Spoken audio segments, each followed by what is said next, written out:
मंजिल पर पहुंचना है तो कभी राह के कांटों से मत घबराना, क्योंकि कांटे ही तो बढ़ाते हैं रफ्तार हमारे कदमों की। दोस्तों, आज की कहानी कुछ इस प्रकार है। चाइना में एक अमीर व्यापारी था जो अब बूढ़ा हो चुका था और अपने काम से रिटायर्ड होना चाहता था।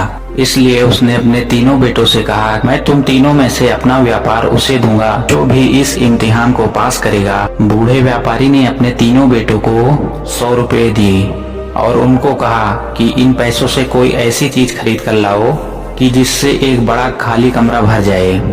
जो लड़का सबसे ज्यादा कमरा भर पाएगा वो यह इम्तिहान जीतेगा।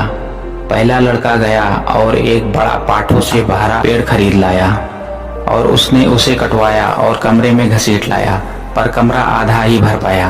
दूसरा बेटा भी गया और वो साड़ी खरीद लाया और उसने उसे कमरे में लाया, लेकिन फिर भी कमरा आधा ही भर पाया था। तीसरा बेटा इन दोनों से बुद्धिमान था। उसने एक छोटी सी दुकान से एक 24 रुपए की कैंडल खरीद लाया।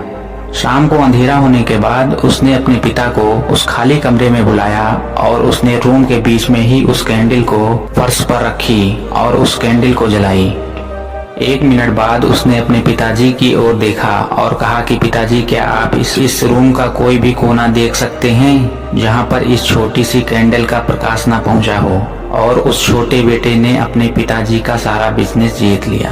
दोस्तों, इस कहानी से हमें यह शिक्षा मिलती है कि जब भी आप कोई काम करें तो उसमें अपना दिमाग लगा कर करें।